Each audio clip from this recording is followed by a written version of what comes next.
창세기 25장 7절로 11절 말씀, 창세기 25장 7절로 11절 말씀, 구약성경 34면에 있는 말씀이 되겠습니다. 창세기 25장 7절로 11절 말씀, 구약성경 34면에 있는 말씀 우리 한 절씩 교독하신 후에 마지막 11절 말씀 우리 한 목소리로 합독하도록 하겠습니다. 창세기 25장 7절로 11절 말씀입니다. 제가 먼저 7절 말씀 읽겠습니다. 아브라함의 향년이 175세라.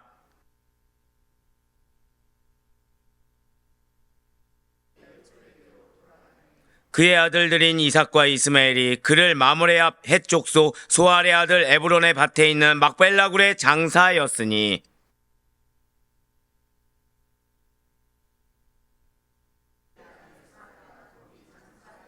함께요. 아브라함이 죽은 후에 하나님이 그의 아들 이삭에게 복을 주셨고 이삭은 브엘라헤로이 근처에 거주하였더라. 아멘. 할렐루야. 네오드 변함없이 살아있는 주님의 말씀의 은혜를 사모함으로 말미암아 우리가 이렇게 하루의 시작을 말씀과 기도로 하는 것을 주께서 기쁘게 받으셔서 자 절대 한번 크게 고백하시겠습니다. 나에게 증거를 더하여 주십니다. 아멘. 네, 그 사실을 믿는 믿음의 확신으로 이렇게 새벽 기도에 함께하고 계시는 모든 성도님들을 주님의 환영으로 축복합니다. 오늘 말씀이 바로 그런 말씀의 연속이죠. 우린 지금 창세기를 통해서 은혜 받는 귀한 시간을 가지고 있어요. 자, 아브라함의 생애가 언제부터 시작했습니까? 창세기 12장부터 시작했죠. 예, 창세기 12장부터 시작된 아브라함의 생애가 창세기 25장, 정확히는 18절의 말씀으로 모두 끝이 나게 됩니다. 자, 이 창세기 25장은 그렇기 때문에 약간 과도기죠. 그러니까 어떤 세대에서 세대로 넘어가는 장이라고 말씀드릴 수가 있을 텐데요. 25장은 그래서 크게 세 가지 사건이 나오게 된다라는 거예요. 첫 번째가 무엇입니까? 우리가 지난주에 들었던 아브라함의 후처인 그두라의 자손과 그리고 아브라함의 재산 상속을 다룬 내용이었습니다. 많은 분들이 이제 결자 해지를 생각을 해주셨죠. 두 번째는 오늘 이제 나오게 된 아브라함의 죽음이요. 마지막 세 번째는 이스마엘의 족보라는 거예요. 그렇게 해서 창세기 12장부터 쭉 이어오던 아브라함의 일대기가 끝이 나게 된다는 것이죠. 진실로 한 세대가 가면 또 다른 한 세대가 오는 법입니다. 이것은 이 세상이 계속되는 한 영원히 이어질 불변의 법칙이라는 거죠. 우리가 다음 세대를 위해서 기도하는 이유가 무엇이겠습니까? 우리가 나보다도 자녀의 세대를, 나보다도 다음 세대를 더 중요하게 여기는 이유가 무엇일까요? 자, 절대 고백하실게요. 나에게는 기업이 있습니다. 예, 나에게 약속된 그 약속의 말씀, 하나님께서 나를 통해 이루겠다는 그 기업이 비단 나에게서 끝나지 않는다는 걸 우린 너무나도 잘 알고 있다는 거예요. 이 기업이라는 것은 반드시 나의 자녀와도 연관이 돼 있고, 그리고 그 가운데 우리 청년들 같은 경우에서도 내가 아직 가정을 이루진 않았지만 후에 나에게 이룰 가정이 내 지금 믿음이 귀한 발판이 된다는 걸 알고 있기 때문이라는 거죠. 그렇기 때문에 우리는 자녀들을 위해서, 다음 세대를 위해서 나를 희생하거나 나를 헌신하거나 또는 하나님 말씀에 순종해서 인내하거나 할 수 있다는 거예요. 내가 왜 지금 내 눈에 보이는 어떠한 결과물을 가지고 판단하지 않을 수가 있는 것입니까? 나의 판단보다 약속의 말씀이 더 중요하다는 거죠. 뭔가 자녀들에게 크나큰 상처가 있는데 지금 믿음으로 아멘한 듯한 느낌입니다. 예, 우리가 현실의 눈을 판단하지 않을 수 있는 이유는 제가 어제 우리 장로님의 기도에 큰 은혜를 받았는데 우리 한번 고백하실게요. 나를 향한 고차원적인 섭리가 있습니다. 그거를 믿기 때문이라는 거죠. 지금 아브라함이 사실 그러하다는 거예요. 지금 아브라함이 그러합니다. 아브라함의 일대기가 끝났다고 해서 모든 것이 끝이 나는 것이 아니라는 거예요. 한번 저따 고백하실까요? 아브라함은 끝까지 쓰임 받았습니다. 이게 무슨 말씀이냐면 이제 뒤에 나오지만 죽음까지도 쓰임 받습니다. 아브라함은 무엇까지 쓰임 받는다고요? 죽음까지도 쓰임 받는다는 거예요. 이제 이삭으로 언약의 명맥이 이어지게 되는데 아브라함의 무엇까지 쓰임 받는다? 죽음까지도 쓰임 받는다는 거죠. 그 가운데 오늘 본문 말씀인 창세기 25장 7절부터 11절까지는 창세기 25장에 기록된 세 가지 사건 중에 두 번째에 해당하는 사건이라고 말씀을 드렸어요. 향년 175세를 일기로 해서 자, 소명을 언제 받았습니까? 지난달 75세의 소명을 받았습니다. 한 세기가 몇 년이죠? 100년이죠. 예, 한 세기다라는 100년 동안 구약 선민 이스라엘 민족의 최초의 직계 조상으로서의 삶을 최선을 다해 살다간 아브라함의 사망과 장래의 기사를 지금 보도하고 있는 내용이 오늘 본 말씀이라는 거예요. 먼저 오늘 보면 창세기 25장 7절부터 9절까지의 말씀 한번 보도록 하시겠습니다. 아브라함의 향년이 175세라. 그의 나이가 높고 늙어서 기운이 다하여 죽어 자기 열조에게로 돌아가매 그의 아들들인 이삭과 이스마엘이 그를 마므레아 헷 족속 소알의 아들 에브론의 밭에 있는 막벨라굴에 장사하였으니. 아멘. 자, 지금 아브라함이 몇 세에 죽었다고 나와 있습니까? 175세예요. 앞서 말씀드린 대로 75세의 소명을 받은 이후에 한 세기 동안 100세, 그러니까 100년 동안 계속해서 쓰임을 받은 아브라함입니다. 아브라함의 자녀인 이삭과 이스마엘이 아브라함을 막벨라굴에 장사하였다라는 내용이 9절에 기술되어 있어요.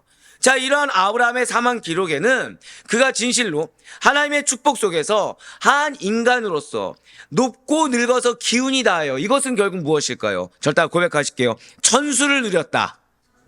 예, 그렇습니다. 천수를 누렸다라는 거예요. 천수를 누리다가 평안하게 하나님께로 돌아간 사실이 잘 기록되어 있다는 거죠. 자, 지금 아브라함은 죽어서 어디에 묻혔습니까? 9절 말씀 한 번만 다시 보여주세요. 아브라함은 지금 아내 사라와 마찬가지로 하나님께서 자신의 후손에게 주기로 약속한 땅 가나안에 묻혔다는 거예요. 바로 지금 이 사실을 부각시키고 있다는 것입니다. 아브라함은 지금 어디에 묻혔다고요? 가나안에 묻혔다는 거죠. 그러면서 창세기 25장 10절 말씀도 한번 보시길 바래요. 이것은 아브라함이 헷 족속에게서 산 밭이라.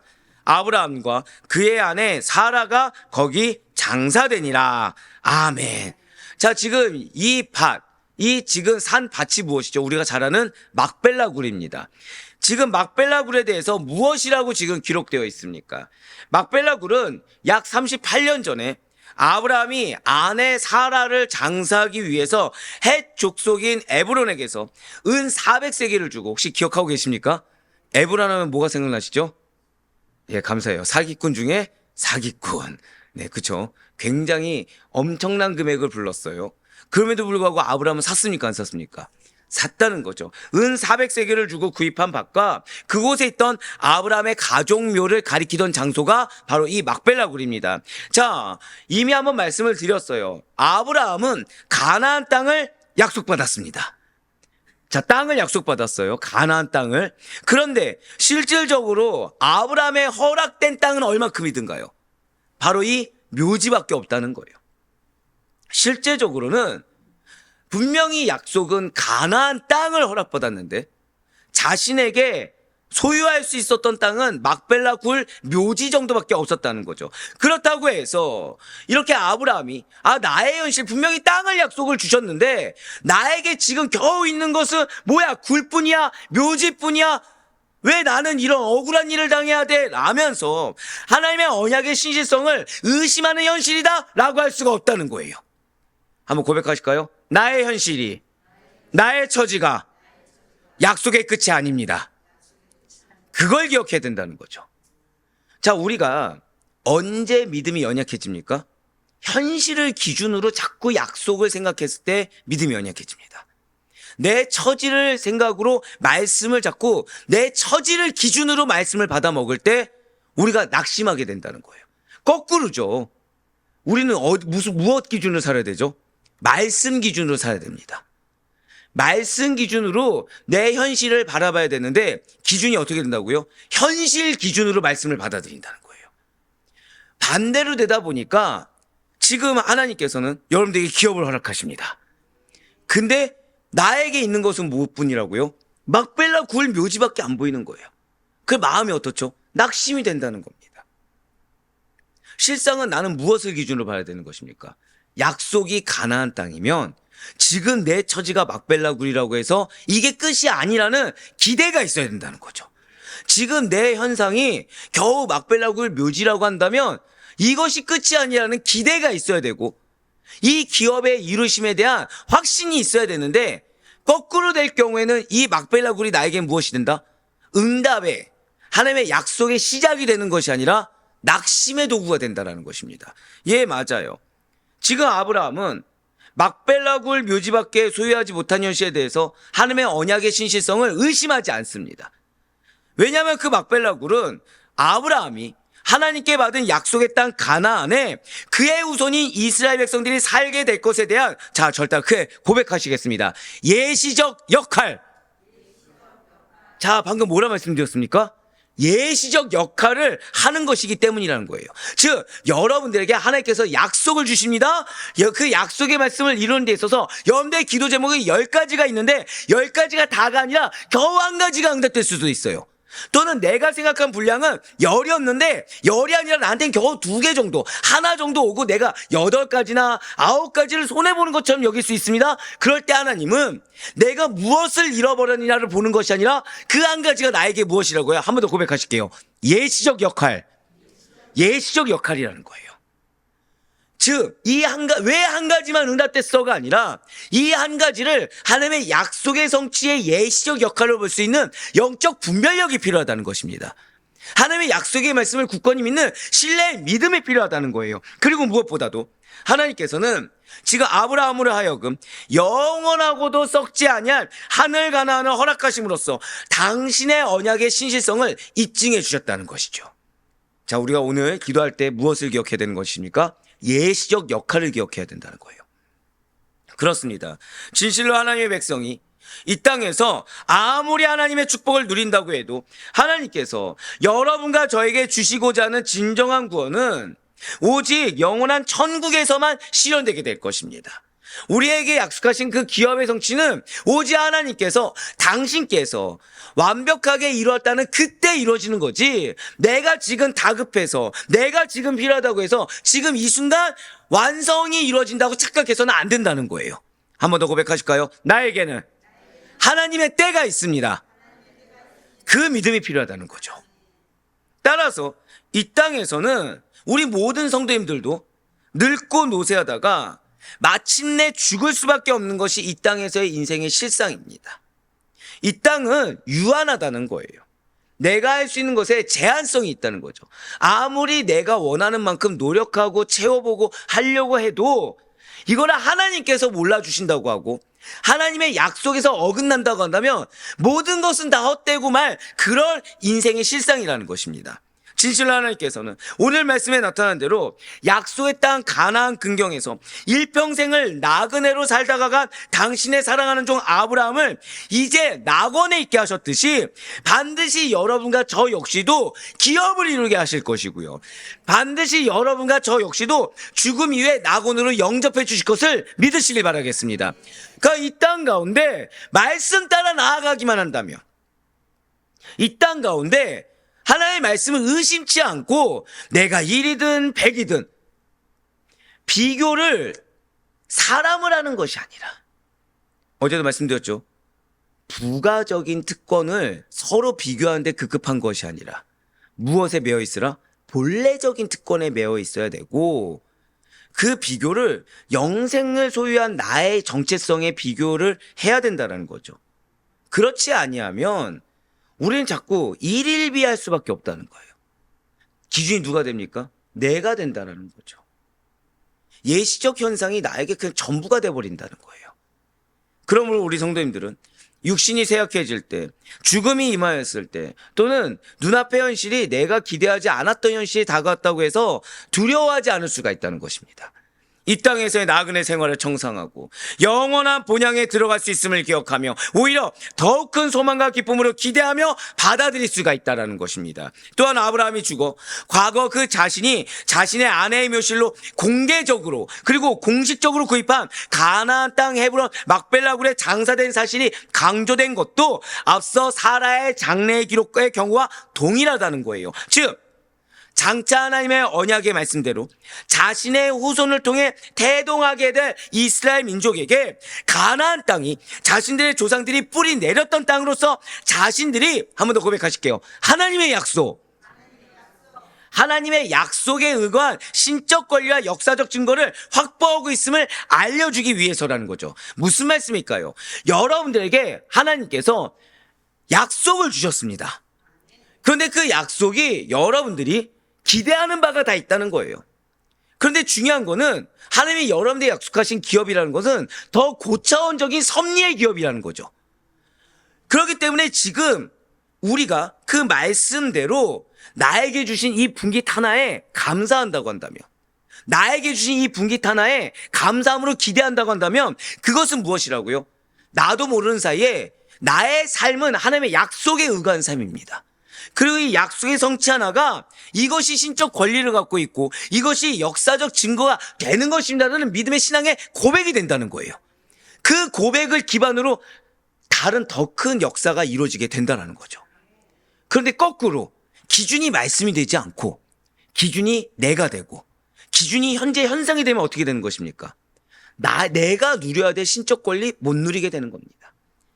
내가 가질 수 있는 증거가 역사적 증거가 아니라 사라지고 말 증거가 된다는 거예요. 그러니 여러분들 언제나 영적으로 분별할 수 있는 우리가 되길 소망합니다. 언제나 기준이 내 판단이 아니고 내 생각이 아니고 내 기준이 아니고 기준은 무엇이다? 오직 말씀. 하나님의 약속의 말씀. 그래서 하나님이 나에게 명하신 그 사명의 길에 온전히 기대함으로 나아갈 수 있는 우리 모두가 되길 간절히 소망합니다. 그렇습니다. 진실로 아브라함은 그 죽은 육체를 통해서도 그 죽음을 통해서도 구약 선민 이스라엘 민족의 최초의 직계 조상으로서의 소임을 다했다는 거예요. 즉 그가 막벨라 굴에 묻혔다. 그 사실 하나만으로도 지금 그는 사명을 다하고 있다는 거죠. 이러한 하나님의 종이요, 우리의 믿음의 아버지인 아브라함의 죽음의 기사를 보면서 우리는 바로 나 자신의 죽음은 과연 어떠할 것인지, 나 자신의 결과는 어떠한 것인지 한번 돌이켜볼 수 있어야 되는 것입니다. 좀 더 쉽게 말씀드릴까요? 지금 하나님께서 나를 부르셨을 때, 지금 하나님께서 나를 부르셨을 때 과연 나의 죽음은, 나의 부르심은 어떠할 것인지를 늘 항상 생각해 볼 수 있어야 된다는 거예요. 과연 하나님께서 나를 기뻐하실 것인가? 과연 하나님께서 나를 칭찬하실 것인가? 과연 나의 이 죽음을 통해서 나의 믿음의 후손들에게, 나의 믿음의 자녀들에게 무엇이 남겨질 것인가? 그걸 항상 우리는 돌이켜볼 수가 있어야 된다는 거죠. 과연 우리는 이 세상을 어떠한 모습으로 떠나고, 과연 우리는 후손들에게 어떠한 신앙적 유산과 믿음의 선한 영향력을 발휘할 것인가? 얼마나 하나님의 뜻을 이 땅에서 이루는 삶이었는가의 문제로 스스로를 바라볼 수 있어야 된다는 것입니다. 무엇으로 바라보라고요? 좀 더 쉽게 말씀드릴게요. 과연 나는 얼마나 하나님의 뜻을 이 땅 가운데 이루고 있는가? 과연 지금 나는 주님께서 나를 부르셨을 때 어떠한 모습이 기억될 것인가? 나의 자녀들이 믿음의 선한 영역을 과연 얼마나 받을 것인가? 내 주변에 있는 지체들이 과연 나로 인해서 무엇을 기억할 것인가? 이걸 항상 새겨볼 수 있어야 된다는 거예요. 저는 여러분들이 우리 부모님 교회 다녔지라고 기억하지 않길 바라요. 자, 뭐라고요? 교회 다녔지라고 기억하지 않길 바랍니다. 여러분들을 통해 우리 부모님은 예수님을 만난 분이야. 야, 진짜 다른 사람 몰라도 우리 부모님은 정말 믿음 있는 분이었어. 아멘이 잘 안 나오네요. 이렇게 남아야 된다는 거예요. 우리의 미션은 그겁니다. 지금 불렀을 때, 또한 옆에 있는 지체가 나를 기억했을 때 이분은 어떤 분이야라고 기억하기보다는 이분은 언제나 말씀이었어. 이분은 언제나 예수님께 순종한 삶이었어. 그런 믿음의 선한 영향력으로 기억이 남아있어야 된다는 거예요. 교회에 다녔다는 걸로 우리가 치장되지 않길 소망합니다. 예수님을 만난 자로서, 믿음 있는 자로서 남아있을 수 있는 우리가 되길 간절히 소망합니다. 진실로 아브라함은 생애 전반을 오직 하나님의 부르심을 받아 하란 땅을 과감하게 떠나서 그분의 부르심에 합당하게 생활했고, 약속하신 땅에 머물면서 하나님과 거듭 언약을 맺음으로써 믿음의 선조로서 아름다운 인생을 산 것입니다. 중간에 계속해서 실수가 있을 수 있어요. 중간에 잘못을 했고, 우리가 지난주에 들었듯이 막판까지 뭐합니까? 실수를 했죠. 막판까지. 그것만 아니었어도 참 좋았을 텐데. 항상 보는 게 있습니다. 우리의 삶의 영역에는 누군가는 이게 별게 아닌데 누군가는 연약한 영역이 있을 수 있습니다. 근데 이 연약한 영역이 드러난 건 은혜예요. 왜? 이 부분은 계속해서 나를 괴롭히게 되거든요. 물질이 연약합니다. 그럼 물질로 계속 걸리게 됩니다. 명예로 연약합니다. 그럼 명예로 계속 걸리게 됩니다. 고집으로 이런 걸로 걸립니다. 그럼 그 고집으로 계속 걸리게 됩니다. 거꾸로 얘기할까요? 그것만 조심하면 되는 거예요. 또 이 말 할 때 여러분들 뭐 옆에 있는 배우자를 보거나 그러지 마세요. 네. 그럼 거꾸로 얘기하면 뭐라고요? 그것만 조심하면 되는 거예요. 내 평생에 그것만 분별하면 된다는 거죠. 그럼 우리는 승리를 항상 거둘 수 있는 삶인 것이지 매번 똑같은 문제를 실족하지 않게 된다는 것입니다. 근데 여기서 또 감사한 것이 있죠. 지금 아브라함의 실수를 하나님은 질책하고 그를 유기하셨습니까? 아니라는 거예요. 끝까지 이루어 주셨습니다. 끝까지 그를 통해 역사해 주셨습니다. 아브라함에게 무엇이 필요했습니까? 마지막에 결단력 있는 믿음이 요구되어졌어요. 그래서 유산 상속에 대해서 자신이 결자해지를 했죠. 그렇습니다. 그렇기 때문에 아브라함은 끝까지 비록 실수가 있더라도 결단하고 돌이켰기 때문에, 비록 잘못이 있더라도 스스로 결자해지했기 때문에 그는 끝까지 믿음의 선조로서 아름다운 인생을 마무리 지을 수가 있었던 것입니다. 그리고 이 땅에서의 인생이 끝나는 것과 동시에 저 영원한 하늘 가나안에서의 영생하는 인생을 새롭게 시작할 수가 있게 되었다는 거예요. 자, 무슨 말씀입니까? 아름답게 마무리해야 새롭게 시작을 할 수가 있는 거예요. 잘 유지해 오다가 끝이 좋지 않으면 그 다음에 어떻게 아름답게 시작할 수가 있겠습니까? 마무리를 아름답게 할 수 있어야 된다는 거예요. 바로 이것이 하나님부터 언약을 받은 사람의 행복한 지상에서의 인생 결말이 아니겠습니까? 그 가운데 창세기 25장 8절 말씀을 다시 한 번 더 보시길 바라요. 지금 붉은색으로 보면 자기 열조에게로 돌아가매. 자, 이 부분이 굉장히 중요합니다. 이 부분이 좀 중요해요. 이것을 직역하면 그리고 그가 그의 백성에게 돌아갔다라는 말입니다. 무슨 말씀이라고요? 자기 열조에게 돌아가며 하면 보통 뭐가 생각나죠? 조상에게 돌아갔다 뭐 이렇게 생각 드시잖아요. 근데 이게 뭐라고요? 그리고 그가 그의 백성에게 돌아갔다. 즉 이것은 죽음을 뜻하는 관용적인 표현입니다. 원래 이러한 표현은 죽어서 조상이나 가족들이 묻힌 부족 공동 묘지에 묻힌다라는 표현이었어요. 그런데 이러한 표현이 차츰 좀 더 포괄적이고 영적으로 이해되면서 사람이 죽으면 그가 사랑하는 사람들이 있는 또 다른 세상으로 간다라는 바로 그러한 구약 성도의 내세관이 깃든 표현으로 정착하게 되었다는 거죠. 자, 이것이 어떻게 되었다고요? 그냥 단순히 죽어서 조상이나 가족들이 묻힌 부족 공동묘지에 묻힌다 그런 표현에서 좀 더 영적으로 좀 더 포괄적으로 이해되어지면서 사람이 죽으면 그가 사랑했던 사람들이 있는 또 다른 세상으로 가게 된다라는 구약 성도의 내세관이 깃든 표현으로 이 말씀이 정착하게 됐다는 것입니다. 그래서 시편 기자도 이와 비슷하게 이렇게 고백하고 있어요. 시편 49편 19절의 말씀입니다. 그들은 그들의 역대 조상들에게로 돌아가리니 영원히 빛을 보지 못하리로다. 아멘. 그렇습니다. 지금 무슨 말씀이냐면 구약 성도들은 죽음이 인간의 영혼에게 있어서 최종적 결말이 아니라는 거예요. 앞서 죽은 선조들과 만나는 또 하나의 시작이자 하나님의 품 안에 들어가는, 한번 고백하실게요, 축복된 출발점. 예, 축복된 출발점이라는 진리를 굳게 믿었다는 거죠. 즉 우리가 아름다운 마무리를 해야 되는 것은 이것은 끝이 아니라 또 하나의 시작이라는 것입니다. 축복된 출발점이라는 거예요. 우리에게 어떠한 사역의 마무리, 삶의 마무리라는 것은 그걸로 끝나는 것이 아니라 무엇이라고요? 한 번 더 고백하실게요. 축복된 출발점.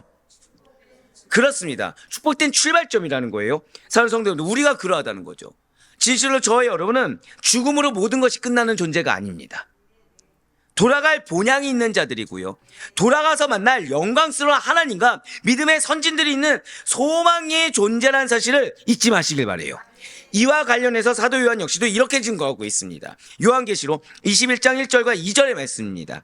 또 내가 새하늘과 새 땅을 보니 처음 하늘과 처음 땅이 없어졌고 바다도 다시 있지 않더라. 또 내가 보매 거룩한 성 새 예루살렘이 하나님께로부터 하늘에서 내려오니 그 준비한 것이 신부가 남편을 위하여 단장한 것 같더라. 아멘.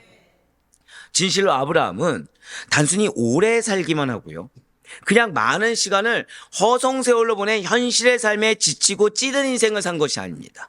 진실로 아브라함은 마치 롯과 같이 내 눈이 보기에 좋은 것을 선택한 자도 아니었고요. 나의 유익을 위해서 얼마나 내가 더 쌓을까, 얼마나 내가 더 인정할까, 얼마나 내 영역을 더 구축할까라고 노력했던 자가 아니었어요. 그는 이 땅에서 너무나도 감사하게도 지금 그에게 허락된 땅은 무엇이라고요? 묘지 하나입니다. 그런데 만족한 인생을 살았고요. 바라던 모든 소망들이 이루어졌다는 거예요.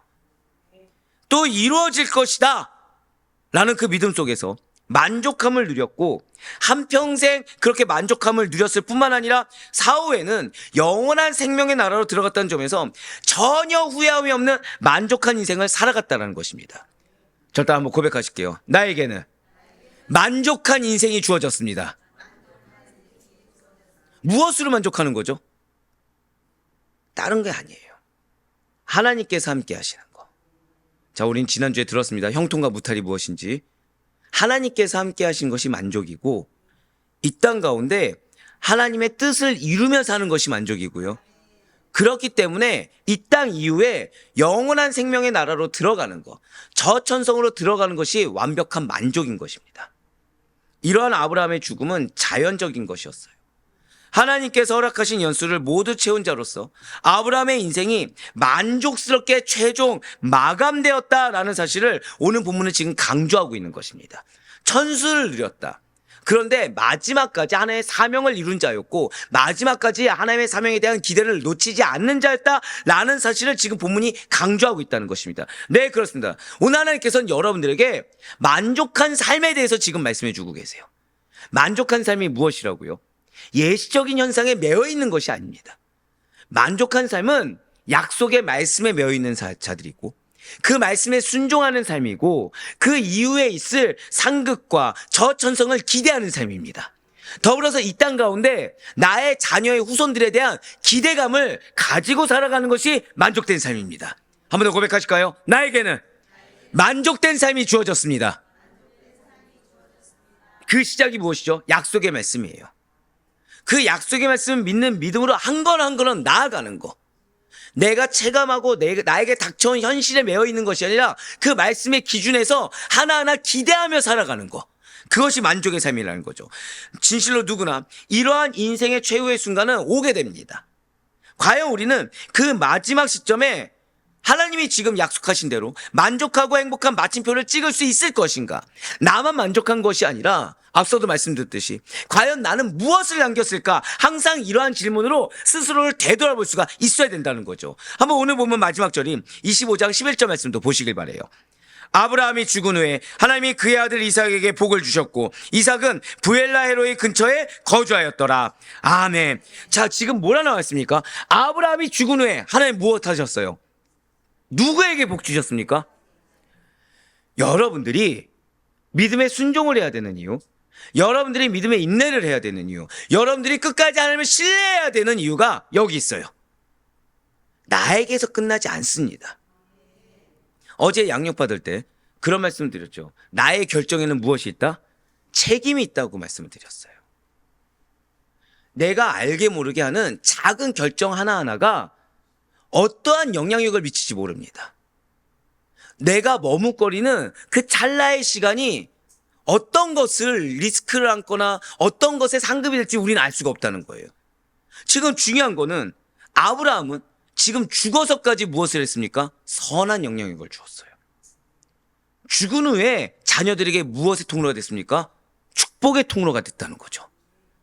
아브라함 사후에 하나님께서는 아브라함의 독자 이삭에게 복을 주셨습니다. 이것은 지금까지 아브라함의 역사가 종결되고 이제부터 언약의 후손인 이삭의 새로운 시대가 시작되었는데 무엇으로 시작되었어요? 축복으로 시작되었다는 것을 시사해 주고 있다는 거죠. 진실로 아브라함이 받았던 축복이 이삭에게 그대로 계승되었습니다. 우리 가운데 자녀를 안 사랑하는 분은 없어요. 우리 청년들 같은 경우에도 앞으로 태어날 자녀들을 사랑할 것입니다. 여러분들이 아멘이 아니고 이쪽하고 저기서 아멘이 나와야 되는데 지금 정확히 밝히면 4명이 나왔거든요. 4명에서 아멘이 아니라 부모님이 아멘. 네. 여러분들의 자녀는 축복을 받을 거예요. 못 돼서 한 번 더 물어봐야겠다. 여러분들이 낳게 될 독신자들은 아니죠. 네. 여러분들이 낳게 될 자녀들을 여러분들은 축복하고 사랑하게 될 겁니다. 감사해요. 형제가 아멘해 줬습니다. 보통은 이런 질문 하잖아요. 형제들이 입을 다물고 자매들이 아멘 하는데 자매들이 가만히 있고 형제가 대표격으로 아멘 해줘서 얼마나 감사한지요. 자, 여러분들 우리가 나에게 매이지 말아야 되는 이유가 바로 여기 있어요. 지금 아브라함은 사실 우리말로 하잖아요. 자족했습니다. 땅을 준다고 했는데 겨우 뭐 줬어요? 묘지 하나인데 자족했어요. 감사했어요. 기대했습니다. 하나님은 그 기대에 부응하셨어요. 그래서 지금 이삭, 자 지금 새로운 시대가 시작되었죠. 시작을 무엇으로 시작했다? 한번 저다 고백하실게요. 나의 자녀의 시작은 축복으로 시작합니다. 맞습니다. 그 믿음으로 인내할 수 있는 거예요. 그 믿음으로 결단할 수 있는 거고 그 믿음으로 감사할 수 있는 겁니다. 그러한 점에서 지금 이삭이 받은 축복은 비단 물질적인 축복뿐일까요? 아니라는 거죠. 물질적인 축복뿐만 아니라 이 부분부터 제가 제일 감사한 부분입니다. 하나님과의 언약 관계에 있는 자가 누리는 영적이고 거룩한 축복까지를 다 포함한다는 것을 우리는 알 수가 있다는 거예요. 자, 이삭은 지금 무엇으로 시작했다? 축복으로 시작했습니다. 근데 이삭의 시작의 그 축복이 무엇입니까? 물질적인 축복뿐만 아니라 하나님과의 친밀한 언약 관계에 있는 자가 누리는 영적이고 거룩한 축복까지도 다 포함한 그 축복으로 시작했다는 거예요. 오늘날 영적 아브라함의 후손이 우리 성도님들 역시도 이와 같이 물질적인 축복뿐만 아니라 영적인 축복의 계승자가 된다는 사실을 반드시 기억하시길 바라요. 나에 대해서 그것이 끊기면 안 된다는 거죠. 오히려 나를 통해서 더 큰 축복의 통로가 이루어질 수가 있어야 된다는 것입니다. 이러한 우리의 정체성에 대해서 사도 바울은 이렇게 증거하였습니다. 갈라디아서 3장 7절과 8절 14절의 말씀입니다. 그런즉 믿음으로 말미암는 자들은 아브라함의 자손인 줄 알지어다. 또 하나님이 이방을 믿음으로 말미암아 의로 정하실 것을 성경이 미리 알고 먼저 아브라함에게 복음을 전하되 모든 이방인이 너로 말미암아 복을 받으리라 하였느니라. 이는 그리스도 예수 안에서 아브라함의 복이 이방인에게 미치게 하고 또 우리로 하여금 믿음으로 말미암아 성령의 약속을 받게 하려 함이라. 아멘. 그렇습니다. 모든 믿는 자들은 아브라함의 자손이 되는 거예요. 영적 아브라함의 자손이 되는 것입니다. 이러한 아브라함이 의롭다고 인정받는 것은 무엇으로 인함입니까? 다른 거 아니에요. 믿음으로 인한 것입니다. 오직 믿음에 의해서 의롭다고 인정받은 것이지 다른 것이 아니라는 거죠. 혈통적 유대인이라고 해서 아브라함의 자손이 되는 것이 아닙니다. 이방인이라고 해도 믿음을 가지면 아브라함의 후손, 축복된 후손이 된다는 거예요. 아브라함과 우리가 연관이 생기는 지점은 인간적인 것이 단 하나도 없습니다. 결코 혈통이 아니라는 거죠. 우리도 이방인에 불과하던 자들이 아니었습니까? 그러한 우리가 아브라함의 후손으로서 영적인 축복을 이삭과 같이 누릴 수 있는 이유는 단 하나죠. 믿음이에요, 믿음. 예수님을 믿는 믿음을 의로 여김을 받았기 때문이라는 가장 기본적이면서 가장 중요하고 가장 전부가 되는 가치를 놓치지 않을 수 있는 여러분과 제가 되길 간절히 소망합니다. 우리에게 믿음이 아니고서는 아무런 효력이 없어요. 이 믿음이 어떠한 믿음인지는 우린 계속해서 지금 듣고 있습니다. 나 믿어요 이거 아니에요. 앞서 말씀드렸죠. 여러분들을 기억했을 때, 자녀들이 기억했을 때 무엇으로 남지 않기를 원한다? 우리 어머니, 우리 아버지 교회 다녔어로 남지 않기를 원한다고 말씀드렸습니다. 믿음 있는 자로 남길 바라요. 예수님을 믿는 믿음 있는 자로 남기를 바랍니다. 맞습니다. 이 진리에 대해서 사도 바울은 또 이렇게 증거하고 있어요. 로마서 4장 13절부터 16절까지의 말씀입니다. 아브라함이나 그 후손에게 세상의 상속자가 되리라고 하신 언약은 율법으로 말미암은 것이 아니요 오직 믿음의 의로 말미암은 것이니라. 만일 율법에 속한 자들이 상속자이면 믿음은 헛것이 되고 약속은 파기되었느니라. 율법은 진노를 이루게 하나니 율법이 없는 곳에는 범법도 없느니라. 그러므로 상속자가 되는 그것이 은혜에 속하기 위하여 믿음으로 되나니 이는 그 약속을 그 모든 후손에게 굳게 하려 하심이라. 율법에 속한 자에게 뿐만 아니라 아브라함의 믿음에 속한 자에게도 그러하니 아브라함은 우리 모든 사람의 조상이라. 아멘. 자, 마지막 16절에 보세요. 상속자가 되는 그것이 은혜에 속하기 위해서는 무엇으로 된다? 믿음 외에는 없다는 거예요. 왜 그렇게 하셨다고요? 약속을, 아브라함에게 주신 그 약속을 모든 후손에게도 굳게 하기를 원하신다는 거죠. 진실로 아브라함은 하나님의 은혜로 말미암아 축복을 받은 자입니다. 유대인이라고 할지라도 예수 그리스도에 대한 믿음이 없다고 한다면 아브라함의 축복을 이어받은 언약의 계승자가 될 수가 없다라는 거예요. 우린 모두 다 축복을 바랍니다. 모두 다 축복을 받기 위해서는 인간적인 거, 세상적인 거, 혈통적인 거 다 버려야 된다는 거예요. 뭐만 남아있어야 되죠? 믿음만 남아있어야 되는 겁니다. 우리는 예수 그리스도에 대한 믿음으로 말미암아 영적 이스라엘 지위를 얻은 거듭난 자, 영원한 생명을 소유한 자가 되었다는 이 정체성을 놓치면 안 된다는 거예요. 오늘날 믿음을 통해 영적 이스라엘이 되는 길은 열려져 있습니다.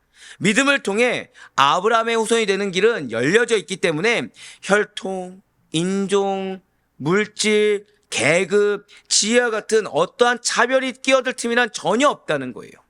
아브라함의 죽음을 통해서 이렇게 전 세계 모든 나라 모든 민족에게 복음이 확되는 하나님의 원대하신 계획과 뜻이 드러나게 되었습니다. 무엇으로 드러나게 되었습니까?